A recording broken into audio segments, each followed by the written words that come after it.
Hello, I'm Sarah Brighthop, Director of Youth and Family Services for Lisle Township and a member of the DuPage County Prevention Leadership Team. Today, I'm excited to present to you 10 minutes or so of prevention about a lethal combination, substance use, and suicide risk for youth.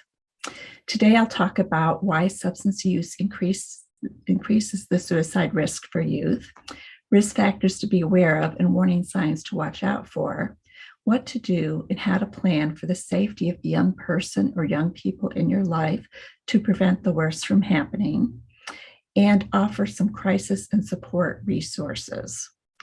We hear a lot about mental health and the risk of suicide, and that is the most significant risk factor. But we hear less about the impact of alcohol and drugs, which is considerable and can also significantly increase the risk of suicide by lowering inhibitions to commit this tragic and final act, as well as potentially providing the means to do so. Of course, the COVID-19 pandemic did not help matters. As I speak in the summer of 2021, we are emerging from the pandemic, but so are increased mental health, substance use, and addiction impacts. We have all been stressed enormously by isolation, financial hardship, grief, even the loss of normal routine, and it shows. It is even more critical than ever that we protect and help our young people through this time. And keep in mind that the earlier we intervene to protect our young people, the better chance they have for a healthy, happy, and long life.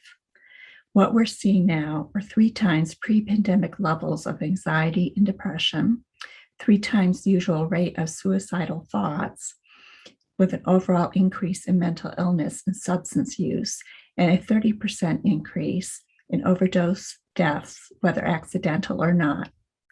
We know that people with alcohol and drug use disorders have been especially challenged. There have been relapses from sobriety. Still others, stressed and isolated, have been triggered into using an addiction. So these are definitely sobering statistics for our youth. Suicide is the second leading cause of death nationally after accidental deaths like car accidents. In Illinois, it's the third leading cause for those 10 to 24. A 2019 survey of 9th and 12th graders showed that females attempted suicide 2 times more than males, but generally males die 4 times the rate of females because males tend to pick the most lethal and violent methods, such as handguns and hanging, while females tend to turn to chemical methods like drugs and carbon monoxide. Even unsuccessful attempts can lead to serious injury and lifelong consequences. Substance use and misuse is common in suicide. It's involved in 75% of suicides of young people. Also at increased risk are those who combine substances, and the more substances they use, the more they're at risk. Unfortunately, as young people and their brains are growing and developing, they may be experimenting or actively using alcohol and drugs. It can also be a time when the potential for suicidal thoughts, gestures, attempts, and completion can emerge for some. And in youthful impulsive choices and behavior, we have a potentially lethal combination. Of course, there are plenty of young people who don't drink, use drugs, or are suicidal. While alcohol and drugs are often used socially and as an escape or to feel better, the opposite can often be true. Substances can worsen and complicate existing mental health symptoms and conditions, further complicating the ability to constructively cope with life challenges and can lead to social, emotional, relationship, academic, and potential financial and legal issues. And while depression is the most common condition associated with suicide, anxiety exists on the same continuum with depression. And if anxiety is not properly treated, it can worsen and progress into depression and giving up on life. So here are some risk factors from the Substance Abuse and Mental Health Services Administration. In addition to the risk factors already mentioned, these are risk factors that tend to be shared among those who misuse substances and are at risk for suicide. So it's good to be aware of them. In addition, here are warning signs to watch out for. Of course, you know your child best and you know what their baseline normal looks like. But be alert for any changes from the normal talk, behavior, and mood. And if you see several of these warning signs at once, that is even more concerning. The risk is greater if the behavior is new or increased, if it's related to a painful event or loss or a change in their life. It's most important that you talk when you see your young person struggling. Open a conversation into how they are feeling, what they are thinking, and do it gently with care and respect. You may see warning signs, but young people may not volunteer how bad they're feeling or ask for help. Why? Because they do not perhaps think or that there's any hope of feeling better. They don't want to hurt us or they don't want to burden us. They may feel shame. They may fear being hospitalized if they open up. They may also deny or downplay how they're feeling and any suicidal thoughts or impulses they may be having. What you hear may be just the tip of the iceberg. So listen carefully and empathize with their pain. Listen to the tone of their voice and watch their facial expressions and body language for further insight. Those may be at odds with what they're saying and worth probing further.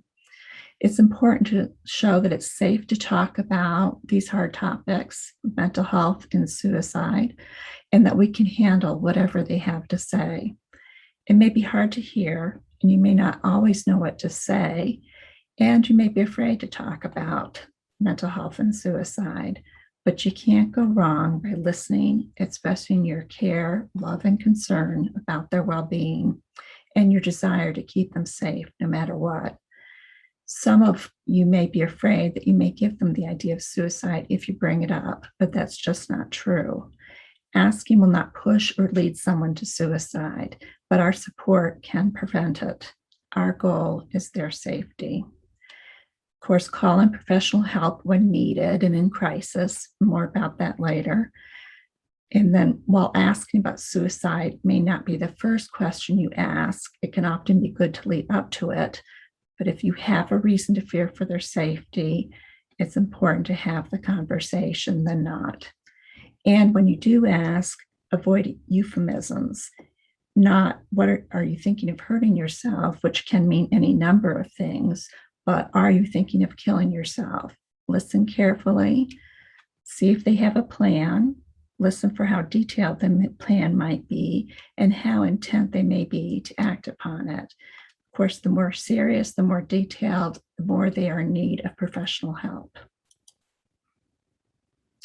So here's some help for how to talk about mental health and suicide from the American Foundation for Suicide Prevention. They have a few real conversation guides on their website that are really helpful in different things like how to start and continue a conversation about mental health. If someone tells you they're thinking about suicide, how to respond, what to do, and how to reach out for help. Before it's too late, when you have a young person who is struggling in the ways I've described, you want to practice proactive prevention. Remove access to lethal means to act on their feelings and to hurt and kill themselves. Lock up medications in a safe, a lockbox, or a cabinet. Remove weapons and objects that they can use to injure and kill themselves, like guns, knives, razors, and other sharp objects. And it's also a good idea that in case they have access to opioids or could potentially overdose on opioids, to have Narcan on hand before and if that should happen. You can get Narcan with an hour's worth of training on how to use it, free from the DuPage County Health Department. You can also get it without a prescription at your local pharmacy, though they will charge for it. Another good preventative move is to dispose of excess old and expired medications. The DuPage County's RX Box program helps you dispose of meds safely. Here's a picture of what one of the boxes look like. They're located throughout the county in the lobbies of police departments and in the lobby of the county sheriff. On the hopedupage.org website, you can find a map for where all the RX boxes are located, as well as addresses and more information. You can also check with your local pharmacist and pharmacies. They may have disposal boxes there or have other ways you can dispose of your medication. You can also look on FDA.gov for other options. According to the RX program, 90% of teens who abused pharmaceuticals got them from their home medicine cabinet or friends. Some believe the drugs are safer because they're prescribed by doctors as opposed to illegal drugs they may get elsewhere. And prescription over-the-counter drugs are the most abused substances for Americans 14 and older after alcohol and marijuana. And 1 in 4 teens have taken medications not prescribed for them. It's also a good idea to have a safety plan for your young person that's developed when they're calm and not under the influence, to have on hand for moments of crisis. Safety planning is a way to circumvent impulsivity, buy time, reverse a suicidal course, and get help before it's too late. There are several smartphone apps. I have a couple listed here. You can also download and print out safety plans from the internet. Make sure that they are a safety plan that's focused on planning for a moment of crisis as opposed to a safety contract, which is more about making promises and less about actual planning for a crisis. With either, your young person can access coping strategies and ways to deal with suicidal thoughts and feelings. Remind them about their reasons to live when suicide may seem like the only option in a moment of crisis, places to go to be safe, and people and places to call for help. The apps, in addition, provide written guidance, and you can also enter your unique warning signs and coping strategies to review when needed. Here are some crisis and support resources. Of course, in an emergency, you want to call 911 or go to the local ER for known or suspected suicide attempt and or overdose. You can also call the National Suicide Prevention Hotline, and here's their website as well. You can text the crisis text line, and you can also call the Lifeline or text line of the Trevor Foundation for LGBTQ youth. These are staffed by confidential counselors 24/7. If it's not an emergency, but your young person needs help, set up an appointment with the doctor, call their therapist, or get them set up for therapy. So I'd like to thank you for listening today. Here's my name again and contact information. Be sure to reach out if you have any questions or would like to talk. And I'd like to close with this photo of the DuPage County's Prevention Leadership Team at work on one of our yearly visits to Capitol Hill to meet with legislators and their staffs about substance misuse prevention. Thank you again for listening.